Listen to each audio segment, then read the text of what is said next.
erupted without warning. They built up over years and sometimes decades of human rights grievances, deficient or corrupt governance and judicial institutions, discrimination and exclusion, inequities in development, exploitation and denial of economic and social rights, and repression of civil society and public freedoms. Early detection systems such as the 51 Special Procedures Experts of the Human Rights Council and systematic scrutiny by treaty bodies repeatedly alerted us to these shortfalls.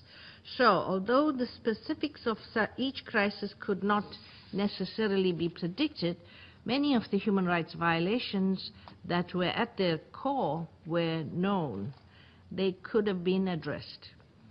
This was in the first place the duty of the relevant states, but when governments are unwilling or unable to protect their people, it is the responsibility of the international community, and singularly this Council, to intervene and to deploy the range of good offices, support, inducements, and coercion at its disposal to diffuse the triggers of conflict.